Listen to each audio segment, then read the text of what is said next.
Y queremos profundizar en este tema. Para eso vamos a tomar contacto con el doctor Jorge Acosta, director del Programa de Salud y Bioética del Instituto Res Publica. A propósito de la crisis de la ISAPRES, doctor Jorge Acosta, yo he sostenido durante este programa que este problema con la ISAPRES nunca debió existir, porque hasta hace un tiempo la ISAPRES funcionaban bien. Como modelo de negocio han funcionado históricamente bien, pero se genera este cobro y la Corte Suprema hace este fallo que en mi opinión es histórico, porque igual se mete en un asunto donde nadie quería meterse respecto de las fórmulas de cobro por parte de las ISAPRES y termina generando este fallo judicial.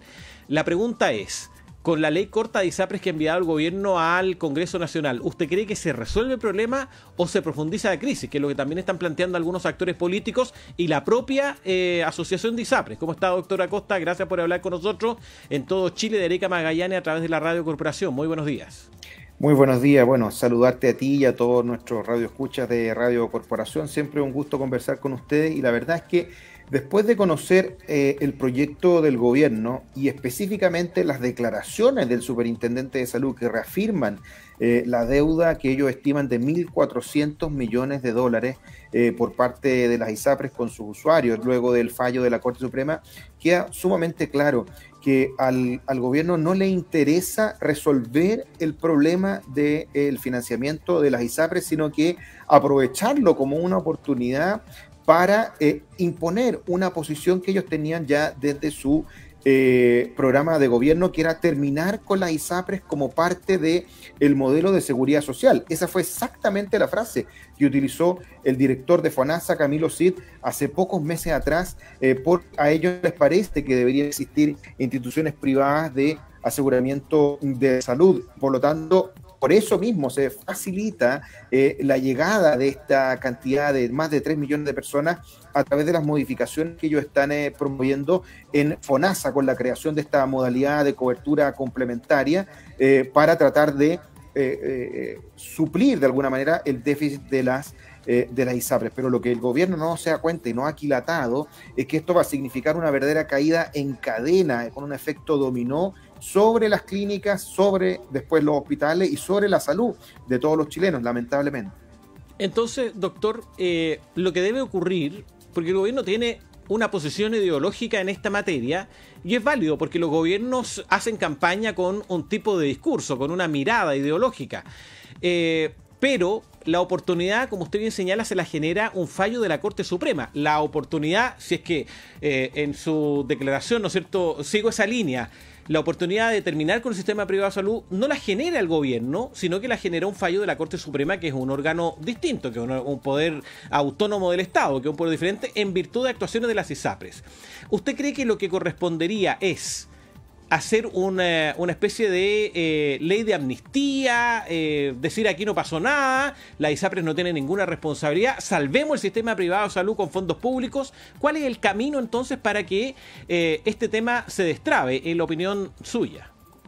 Bueno, yo creo que la solución es muy clara y la ha dicho la propia Corte Suprema a través de su vocera, la ministra Ángela Vivanco, quien sostuvo que el fallo tiene dos partes. Por un lado, se debe cumplir con la devolución de los recursos pagados en exceso por parte de los usuarios a las distintas ISAPRES, pero por otro lado han sostenido que ellos no quieren que luego de la aplicación del fallo se termine con el sistema de aseguramiento privado, es decir, no es una intención del fallo terminar con el sistema de aseguramiento. Por lo tanto, el rol que debe cumplir el Ejecutivo, el rol que debe cumplir la Superintendencia es asegurar que sucedan las dos cosas, que se devuelvan los pagos en exceso, pero que el sistema siga funcionando de manera estable.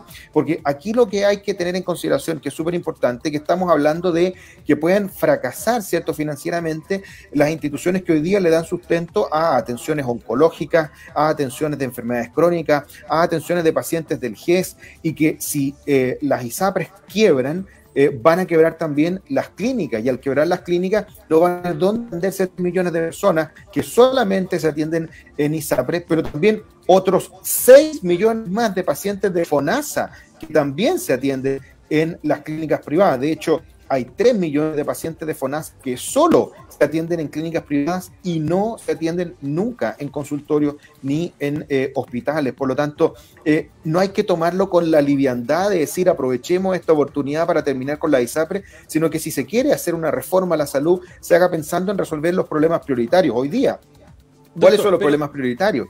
Por ejemplo, las listas de espera.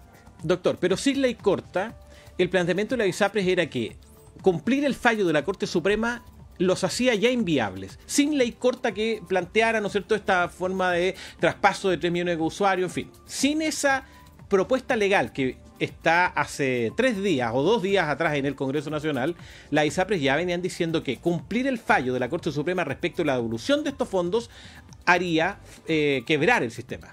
Entonces la sensación que tienen los usuarios en general, más allá de las posturas ideológicas de los distintos sectores, es que las ISAPRES no quieren cumplir el fallo.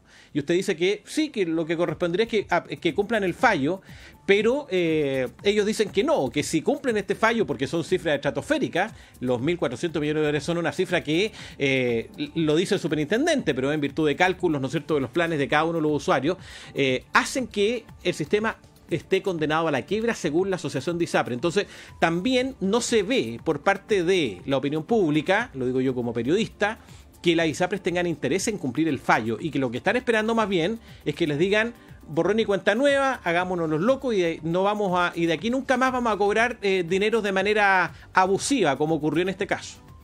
Bueno, la verdad es que no está dentro del ámbito de las posibilidades que las ISAPRES no cumplan con el fallo de la Corte Suprema. O sea, están obligados a cumplir con el fallo de la Corte Suprema. Ahora, lo interesante es saber qué significa ese cumplimiento y cómo se verifica, ¿eh?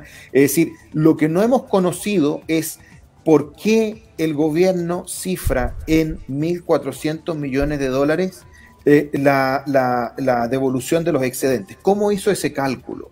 Porque efectivamente, si ese cálculo es verdadero, está bien hecho, cosa que las ISAPRES dicen que no es así, si es que ese cálculo está correcto, eso implica necesariamente que el fallo no se puede cumplir en su plenitud, porque el fallo tiene estas dos patitas. Por un lado, quiere que se resuelva y se devuelvan los cobros en exceso, pero también no quiere que eso signifique el cierre, el colapso total del sistema. Se tiene que cumplir en su cabalidad y por lo tanto es importante que se hagan las adecuaciones que se tienen que hacer a nivel legal para que se permitan las dos cosas, que se devuelvan los recursos cobrados en exceso según lo determinó el fallo, pero que también no termine con el sistema completo, porque cuando hay una institución como una ISAPRE que cae en quiebra, por ejemplo, no va a poder tampoco pagar lo que se dice que sea deuda, porque cae en quiebra, no va a tener los recursos para poder pagar lo que se dice que sea deuda. Entonces vamos a tener un sistema colapsado por un lado, porque vamos a tener todos los pacientes a la deriva,